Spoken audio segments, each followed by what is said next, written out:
The space station floated in the darkness like a giant wheel made of silver metal. It was called Station Harmony, and it was the place where different species from across the galaxy came to learn about each other. The station was very old, built long before Park was born, and it had seen many strange meetings between aliens who did not understand each other. Lieutenant Park stood at the observation window and watched the stars. She was a small woman with black hair that she kept tied back in a simple knot. Her uniform was neat and clean, the blue fabric pressed without a single wrinkle. She had been in the Galactic Coalition Navy for 12 years, and she had seen many things that surprised her. But this assignment was different from anything she had done before. Behind her, the door opened with a soft sound. Ensign walked in, carrying 2 cups of tea. He was younger than, with a round face and kind eyes. He had been her assistant for 3 years now, and she trusted him completely. "The ship will arrive in 2 hours, said, handing her one of the cups. "Are you nervous?" Took the tea and smiled. "A little. They are not easy to work with." This was true. They were a proud species, tall and powerful, with bodies that looked like the great cats of Earth. They had golden fur and eyes that burned like fire. For hundreds of years, they had been warriors, conquering planets and fighting anyone who stood in their way. They were famous across the galaxy for their strength and their terrible tempers. But things were changing. They had signed a peace treaty with the Coalition 5 years ago, and now they wanted their children to learn about other species. They were sending 6 cubs to Station Harmony for a cultural exchange program.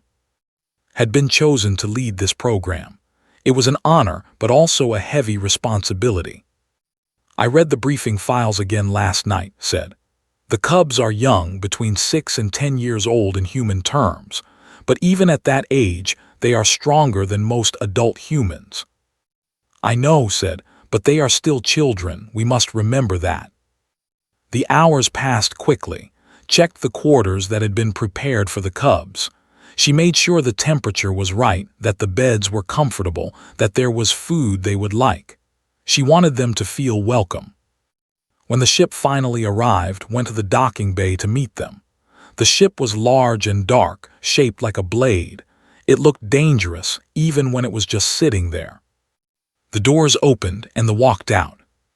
First came the guards, 4 massive warriors with scars on their faces and weapons at their sides. They looked at everything with suspicious eyes, as if expecting an attack at any moment. Then came a female named. She was smaller than the guards, but still much taller than. Her fur was a darker gold, and one of her ears was torn, an old wound that had never healed properly. And finally the cubs. Felt her heart soften when she saw them. They were so small compared to the adults, their fur still fluffy and soft like baby animals. Their eyes were wide as they looked around the docking bay, seeing things they had never seen before. There were 6 of them. The eldest was a male named, who stood a little taller than the others and tried to look brave. The youngest was a female named, who held onto her brother's arm and looked like she might cry at any moment. "Welcome to Station Harmony," said, bowing slightly. "I am Lieutenant Park. I will be taking care of you during your stay." Looked at her with doubt in her eyes. "You are the one in charge. You are very small." "Size is not everything," replied calmly. The cubs whispered to each other, looking at with curiosity. They had probably never seen a human before. Humans were new to this part of the galaxy, a young species that had only recently joined the Coalition. "The cubs are difficult," said quietly, stepping closer so the children would not hear. "They have been raised on stories of war and conquest. They do not understand peace. They do not understand kindness." "Then we will teach them," said. Made a sound that might have been a laugh. "You do not know what you are dealing with, human. When a cub becomes angry, truly angry, they enter what we call the rage state. Their eyes turn amber and they lose control. They will fight until they die or until everything around them is dead." Looked at the cubs again. Little was now hiding behind, peeking out at the strange new world with frightened eyes. "They are children," said simply. "I will treat them as children." The first few days were hard. The cubs did not like the station.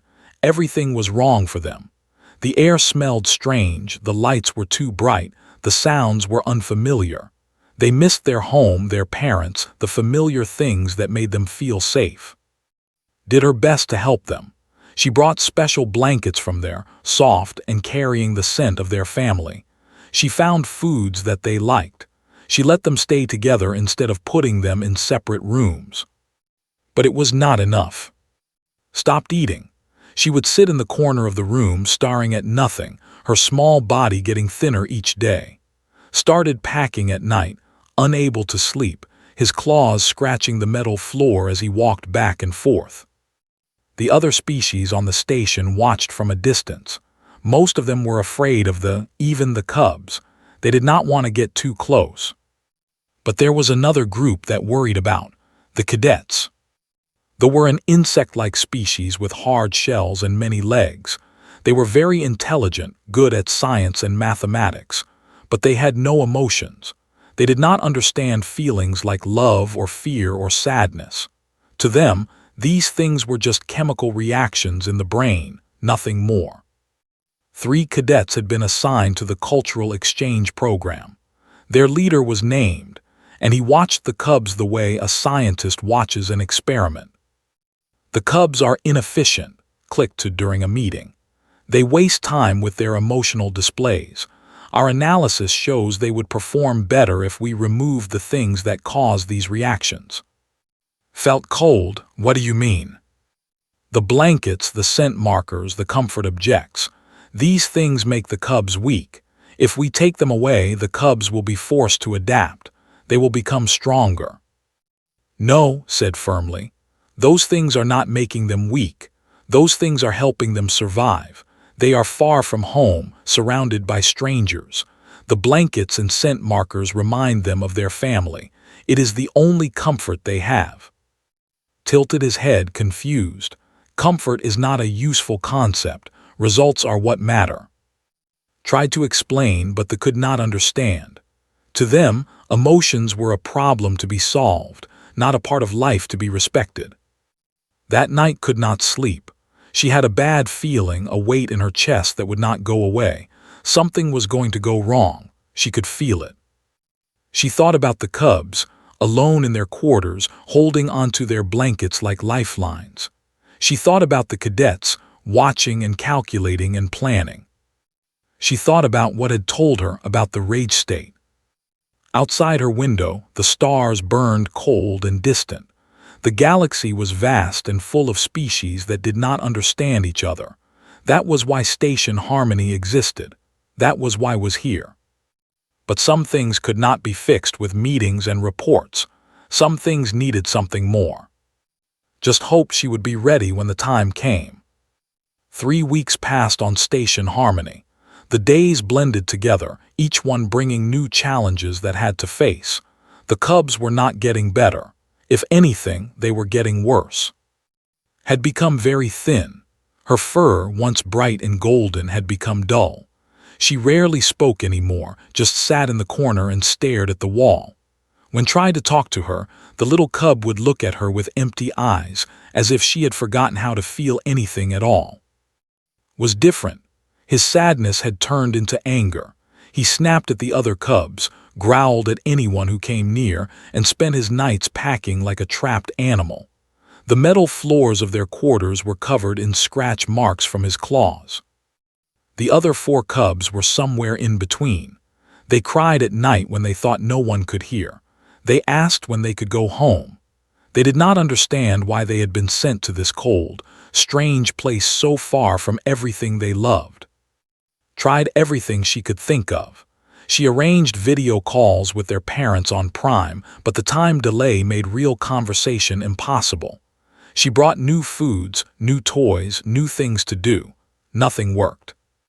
"Maybe this was a mistake," said one evening, as they watched the cubs through the observation window. "Maybe they are too young to be away from home." "Maybe," admitted, "but we cannot send them back now. The political situation is too delicate. If we fail, they might think we do not want peace with them. It was a heavy burden to carry. The future relationship between humans and might depend on 6 unhappy children and 1 tired lieutenant. The cadets continued to watch, made reports every day, filled with numbers and graphs that showed the cubs' declining health and mood. He did not seem worried. To him, it was just data. The subjects are not adapting, he told during one of their meetings. We have studied similar cases in other species. The solution is clear. Remove the comfort objects, and the subjects will be forced to find new ways to cope. They are not subjects, said, her voice tight with anger. They are children. The terminology does not change the facts. Our proposal would help them. Your proposal would destroy them. Made a clicking sound that had learned meant confusion. You are being emotional, Lieutenant. Emotions cloud judgment. We should discuss this when you are thinking more clearly. The meeting ended badly, with walking out before she said something she would regret. She went to check on the cubs, needing to remind herself why she was fighting so hard. She found them in a pile on the biggest bed, all 6 cubs pressed together in a tangle of fur and limbs. Their blankets were wrapped around them, the familiar sense of home keeping the nightmares away. They looked almost peaceful when they slept. Stood in the doorway and watched them for a long time. She did not notice watching her from down the corridor, his compound eyes reflecting the dim light. That night slept poorly. She dreamed of fire and screaming, of cubs with amber eyes and blood on the walls. She woke up covered in sweat, her heart beating fast. Something was wrong, she could feel it. She grabbed her communicator and called, "Meet me at the cubs' quarters, now." She ran through the corridors, her boots making loud sounds on the metal floor. Other people stopped and stared at her, but she did not care. She had to get to the cubs. When she arrived, she found already there, his face pale and scared. "What happened?" demanded. "The cadets. They came early this morning before anyone was awake. They took everything. The blankets, the scent markers, all of it. They said it was an approved experiment." His blood turned to ice. "Where are the cubs now?" "The recreation deck. They woke up and found everything gone. They started screaming and someone moved them there to try to calm them down. It is not working." Ran again, faster than before. She could hear the sounds before she reached the deck. Not screaming, not exactly. Something worse. A high, terrible keening that seemed to cut through the air like a knife. The recreation deck was a large open space with windows that looked out at the stars. When arrived, she found chaos. The 6 cubs were backed into a corner pressed against the wall. Their fur was standing up, making them look twice their normal size. Their claws were out, each one sharp enough to cut through metal. And their eyes. Their eyes were amber. Burning, blazing amber, like fire had replaced everything that made them children. The rage state had warned her about this. Standing across from the cubs were the 3 cadets, clicking rapidly in confusion. They did not understand what was happening. They had expected the cubs to adapt, to become stronger. Instead, they had pushed them over the edge into something they could not control. Station security stood at the edges of the room, weapons drawn but not aimed. They did not know what to do. If they attacked, the cubs might kill them. If they did nothing, the cubs might kill everyone anyway. Pushed through the crowd and grabbed his arm. Her claws dug into skin, drawing blood but barely noticed. "They are gone," said, her voice filled with despair. "The rage has taken them. Once it starts, it cannot be stopped. They will fight until they are dead or until everything around them is destroyed." "There has to be something we can do," said. "There is nothing. I have seen this before. We must evacuate the station and contain them here. When the rage finally burns out," his voice broke. "When it burns out, they will be dead." Looked at the cubs. Little was at the front, her tiny body shaking with fury. Her mouth was open, and from it came that terrible sound, that keen of absolute despair mixed with hatred. Behind her stood with his claws raised, ready to tear apart anyone who came close. The other cubs were the same, lost in a red haze of instinct and pain. They were just children, children who had been taken from their homes, put in a strange place, and then had the last pieces of their family ripped away from them. They were not monsters, they were scared, they were hurt, they were alone, and could not let them die. "Everyone move back," she said, her voice calm even though her heart was racing. "Give them space." "Lieutenant, what are you doing?" asked, grabbing her arm. Gently removed his hand. "Something stupid, probably, but I have to try." She stepped forward, into the empty space between the security guards and the cubs. The amber eyes turned toward her, 6 pairs of them, burning with fury that had been building for weeks. Kept walking. Behind her, people were shouting for her to stop, to come back, to not throw her life away. She ignored them. She could see only the cubs, could hear only their pain. She stopped a few feet away from them and slowly, carefully, sat down on the floor. The cubs watched her, their bodies tense, ready to attack. Took a deep breath and began to speak. The recreation deck had become silent. Everyone was watching this small human woman who had walked into certain death without a weapon or armor. The security guards held their breath, pressed her claws against her own palm until blood ran down her fur, looked like he might be sick. Sat on the cold metal floor, looking up at the 6 cubs who could tear her apart in seconds. Their amber eyes burned into her, filled with rage that had been building since the moment they left there. Their claws gleamed in the light, sharp as knives. But did not see monsters. She saw children. Scared, hurt, lonely children who had lost everything that made them feel safe. "I know," she said softly. Her voice was gentle, like she was talking to a friend, not to beings that could kill her. "I know how much it hurts." Made that terrible sound again, the keen that was half scream and half cry. Her small body was shaking so hard that could see her muscles trembling under her fur. "You are so far from home," continued, keeping her voice steady and warm. "Everything here is wrong. The air smells different. The sounds are strange. The lights are too bright and the darkness is too cold.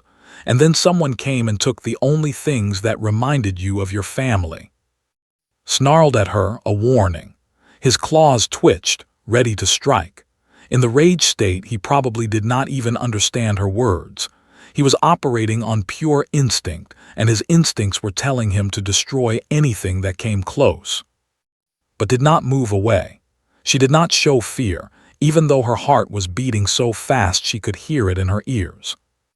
"Those blankets were not just blankets," she said. "They smelled like your mother and father. They smelled like home. When you wrapped them around yourself at night, you could almost pretend you were back in your own bed with your family around you. And now they are gone." Something flickered in his eyes. Just for a moment the amber seemed to waver and saw gold underneath. The child was still in there, buried under the rage. "I am not going to hurt you," said. "I am not going to take anything else from you. I am not going to leave you alone. I am just going to sit here with you, okay? You are not alone. You were never alone." She made herself small, pulling her knees up to her chest. She was showing them that she was not a threat, that she was not going to attack. In the animal kingdom of Earth, this was how you approached scared creatures. You made yourself less frightening. She did not know if it would work on cubs. She did not know if anything would work, but she had to try. The seconds stretched into minutes. The cubs stood frozen, their rage battling with something else, something they did not have words for.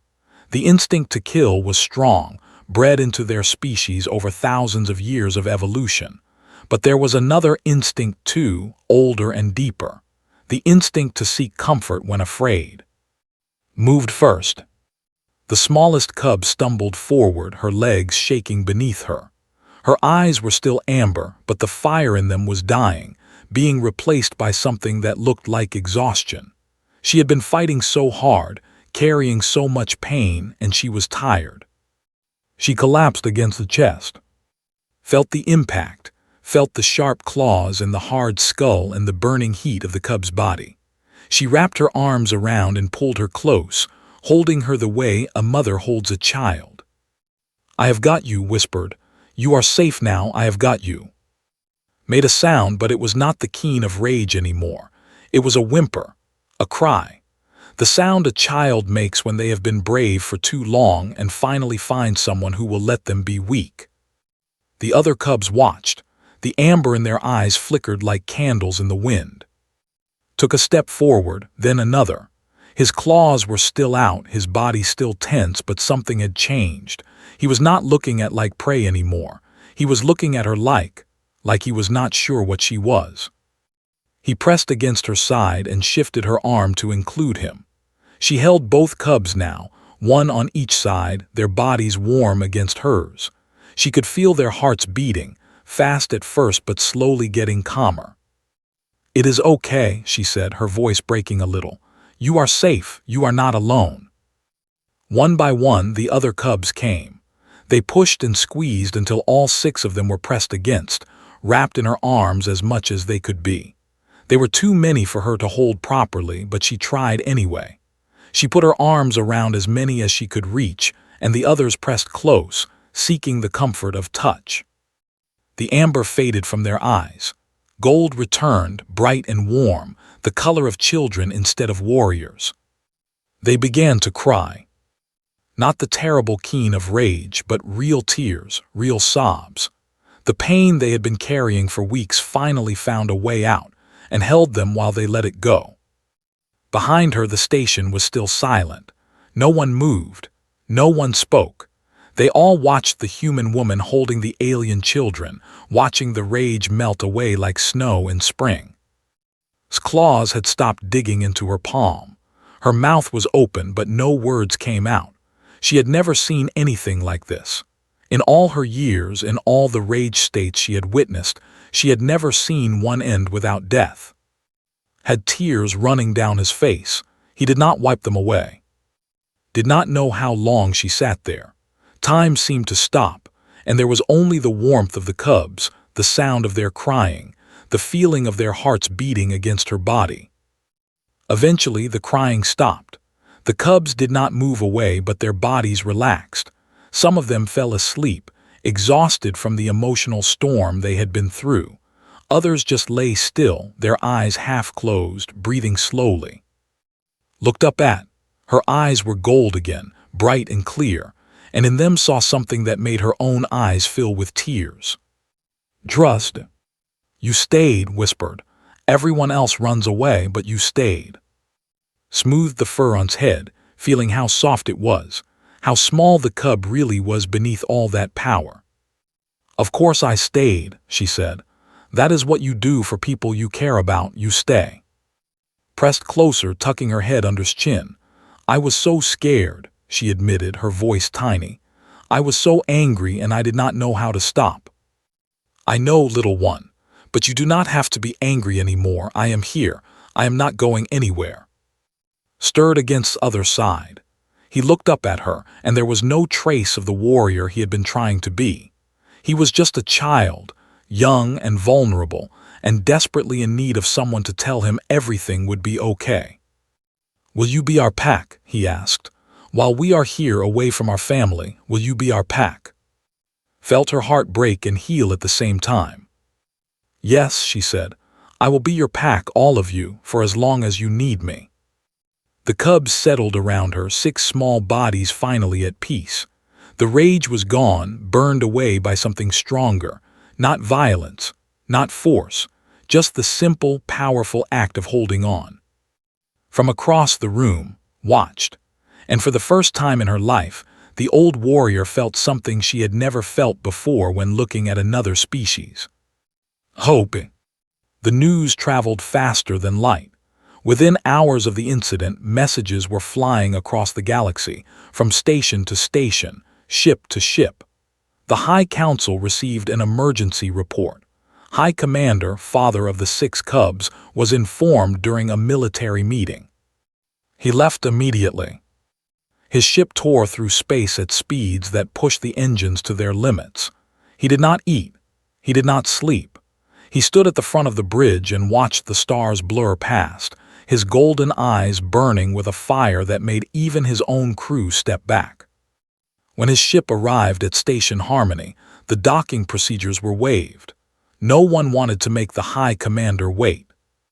Walked through the corridors like a storm given form. He was 8 feet tall, covered in scars from 100 battles, and right now he looked like he was ready to fight 100 more. Station personnel pressed themselves against the walls as he passed, afraid to be noticed. The conference room was full when he arrived. Station Commander Vale, a thin human with gray hair, sat at the head of the table, was there, along with several other officials. The 3 cadets were present too, their compound eyes showing nothing. And at the end of the table, looking very small and very calm, sat Lieutenant Park. Stopped in the doorway and looked at her. This was the human who had walked into his children's rage. This was the creature who had risked her life to save them. She was so small. Her arms were thin, her body fragile. She had no claws, no fangs, no armor. How had she survived? "I want to know everything," said, his voice a low growl that made the walls shake. "I want to know what happened to my children and who is responsible." Station Commander Vale began to speak, his words careful and diplomatic. He explained about the cultural exchange program, about the difficulties the Cubs had faced, about their declining health. He talked about the proposal, about how the cadets had taken the comfort items without proper permission. Listened, his tail lashing back and forth. His claws scratched the table, leaving deep grooves in the metal. When Vale mentioned that the Cubs had entered the rage state, his whole body went still. They entered rage state. His voice was quiet now, which was somehow more frightening than his growl. All 6 of them. "Yes, High Commander." "And they are alive?" "Yes, they are in their quarters now, resting." Turned to look at again. "You explain." Stood up. She was so much shorter than him that she had to look almost straight up to meet his eyes, but she did not look afraid. "Your children were hurting," she said simply. "They were far from home, surrounded by things they did not understand. The blankets and scent markers were their only connection to their family. When those were taken, they had nothing left to hold on to. The rage was not really rage. It was fear and sadness that had nowhere else to go. And you walked into that rage. Why? Because they needed someone to show them they were not alone. They needed someone to stay when everyone else was running away." Was silent for a long moment. The room held its breath. "My species has been warriors for thousands of years," he said finally. "We have conquered planets, destroyed armies, burned civilizations to ash. When it enters rage state, the only way to stop them is to kill them or let them kill everything around them. That is what we believed. That is what we have always believed." He stepped closer too, towering over her like a mountain over a flower. "And you stopped 6 of them with nothing but your arms and your words. How?" Thought about her answer. "On my world, we have a saying. It takes a village to raise a child. It means that everyone in a community shares responsibility for the young ones, even if they are not related by blood. We believe that all children deserve protection and love, no matter whose children they are. Even the children of enemies. Children are never enemies, High Commander. They are just children who might grow up to be enemies, depending on how we treat them. Your Cubs did not need warriors today. They needed someone to hold them and tell them everything would be okay." Stared at her for a long time. Something was changing in his eyes, something deep and old shifting like ice breaking in spring. "I want to see them," he said. Led him to the Cubs' quarters. They walked in silence through the corridors, the massive warrior and the small human, an unlikely pair that made everyone they passed stop and stare. The Cubs were awake when they arrived. They had refused to sleep separately since the incident, piling together in a warm heap of fur and limbs. When the door opened and they saw their father, they all looked up with wide eyes. "Father," was the first to move, running across the room and throwing herself its legs. He caught her and lifted her up, holding her against his chest with a gentleness that seemed impossible for someone so large. The other cubs followed, surrounding their father, pressing against him, crying and talking all at once. They told him about the station, about missing home, about being scared. They told him about the blankets being taken, about the terrible anger that had swallowed them whole. And they told him about. "She stayed with us," Father said, his voice serious. "Everyone else was afraid. Everyone else ran away. But she walked right up to us and sat down. She said she would be our pack." Looked at, who stood quietly in the doorway, watching the reunion. "Is this true?" he asked. "They needed someone," said. "I was there." Squirmed in her father's arms until she could see. "Can she stay, Father? Can she be part of our pack for real?" Was quiet for a moment. Then he did something that shocked everyone who knew him. He bowed his head too, a gesture of deep respect that warriors only gave to those they considered equals. "You saved my children," he said. "You walked into death without fear and brought them back from the edge. I have fought beside warriors who would not have done what you did. I have known heroes who would have run away." He straightened up, and his eyes met hers. "Among my people there is no greater honor than protecting the young. You have shown that humans understand this truth, even though you look weak and have no claws or fangs. I was wrong about your species. We all were." Felt tears pricking at her eyes, but she held them back. "I did not do it for honor or politics," she said. "I did it because they are children and they were scared. That is all." Made a sound that might have been a laugh. "That is all," she says, as if that is not the most important thing in the universe. He turned back to his cubs, who were still pressing close to him, unwilling to let go. "You will stay here until the exchange program is finished," he told them, "and Lieutenant Park will continue to watch over you. But know this, what she did for you today is something you must never forget. When you are grown, when you are warriors yourselves, remember the human who held you when you were lost in rage. Remember that strength is not always about fighting. Sometimes it is about staying when everyone else leaves." The cubs looked at with new eyes, and in those eyes she saw something that made all the fear and danger worth it. She saw the beginning of change. Years passed. The galaxy kept spinning and time did what time always does. It changed things. The incident on Station Harmony did not stay secret for long. Word spread through military channels and diplomatic meetings, through traders and travelers, and the quiet conversations of people in bars at the edge of space. Everyone was talking about the human who had stopped the rage state with nothing but a hug. At first, many did not believe it. The rage state was famous across the galaxy. It was unstoppable, they said. It was death given form. No one could stand against it without weapons and armor and the willingness to kill. But the evidence was clear. 6 cubs, alive and well. 1 human without a scratch on her. The video recordings from the station showed everything, and soon those recordings were being studied at military academies and diplomatic schools throughout the coalition. How had she done it? The answer was simple, but it was also the hardest thing for many species to understand. She had cared. The Confederation issued a formal apology 3 months after the incident. They admitted that their cadets had made a serious mistake, that they had not understood the importance of emotional connection for other species. They promised to change their training programs to include what they called feeling education. It was a small step, but it was a step. The High Council did something much bigger. They requested that humans be allowed to work with their young, to be present in their schools and training centers.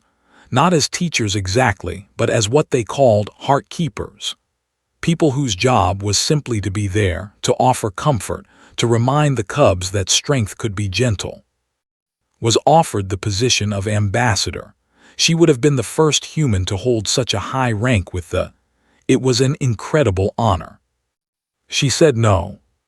"I am not a politician," she told Admiral Song during her review meeting. I am not good at speeches and treaties and formal dinners. I just saw children who needed help and I helped them. That is all I know how to do."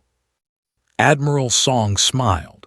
She was an old woman with white hair and kind eyes, and she had been in the Navy long enough to know that the best people often did not see their own worth. "That is exactly what makes you special," she said. "Anyone can read from a script. What you did came from the heart. That is rare." But went back to Station Harmony anyway. She returned to her job as cultural liaison to the daily work of helping species understand each other. It was quiet work, often frustrating, rarely exciting, but she loved it. The 6 cubs did not go home immediately. They stayed until the exchange program was officially complete, 4 more months of learning and growing and changing. And in those 4 months, something wonderful happened. They became happy. Started eating again. She gained weight, her fur grew bright, and her eyes sparkled with curiosity and joy. She made friends with children from other species, learning their games and teaching them hers.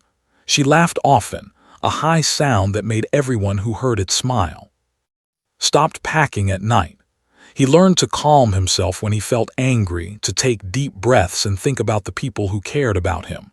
He became protective of the younger cubs, not in an aggressive way, but in a gentle way. He was becoming a leader, the good kind. The other cubs changed too, each in their own way. They learned that the galaxy was not as scary as they had thought. They learned that not all strangers were enemies.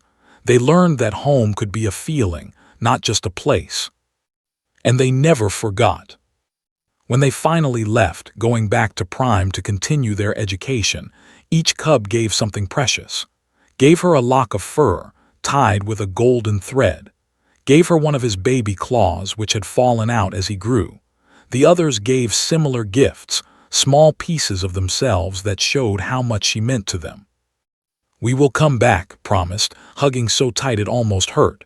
"We will come back and see you again." "I will be here," said, "always." The years continued to pass.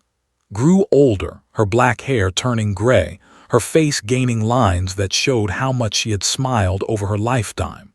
She stayed at Station Harmony, helping one species understand another, building bridges across the darkness between stars.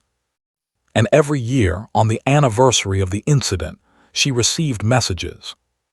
6 messages, from 6 who had grown from frightened cubs into strong, kind adults. Became a doctor. She joined the Coalition Medical Corps, the first to ever serve in that organization. She healed instead of hurt, saved instead of destroyed. In her messages, she always told about the lives she had saved, the children she had helped. "You taught me that the strongest thing you can do is make yourself soft for someone who is hurting," she wrote one year. "I carry that with me every day. I teach it to everyone I meet." Became a commander like his father. But he was a different kind of commander. He was famous for caring about his crew, for listening to their problems, for being there when they needed him. His ship had the lowest injury rate in the fleet because his people trusted him completely. "My soldiers know I will never leave them behind," he wrote. "I learned that from you. You showed me what a leader should be." The other 4 cubs went their own ways. One became a teacher, another a diplomat, another an engineer, another an artist. They all built lives that reflected what had taught them on that terrible day. That strength is not just about fighting, that holding on is sometimes harder than letting go. When other species asked how humans had spread so far across the galaxy, when they wondered how such a weak and fragile species had earned the respect of warriors and scientists and leaders of all kinds, there was always someone who knew the answer. "They care," they would say. "They care about beings who are not their own kind. They care about children who could grow up to destroy them. They hold on when everyone else lets go. That is their power." They created a new word for humans. They added it to their ancient language, a language that had not changed in 1,000 years. The word was, which meant heart holder. It was the highest honor their culture could give. Kept working until she was too old to continue. When she finally retired, she had a small ceremony, attended by dignitaries from dozens of species. But the guests she cared most about were 6 who had traveled from across the galaxy to be there.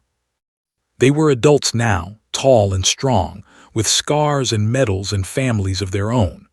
But when they saw, they became cubs again, gathering around her, pressing close, just like they had on that day so long ago. "Thank you," whispered, her voice thick with tears. "Thank you for staying." Smiled and put her old, wrinkled hands on their faces, touching the soft fur she had once held against her heart. "That is what you do for people you love," she said. "You stay." Outside the windows of Station Harmony, the stars burned in the endless dark. The galaxy was vast and full of danger, full of species that did not understand each other, full of fear and anger and the potential for terrible violence. But there was also hope. There were bridges being built across the void. There were children learning that enemies could become friends. There were cubs who would grow up knowing that a human once held them when they were lost, and that single act of kindness had changed everything. That was humanity's gift to the galaxy. Not weapons or technology or military power.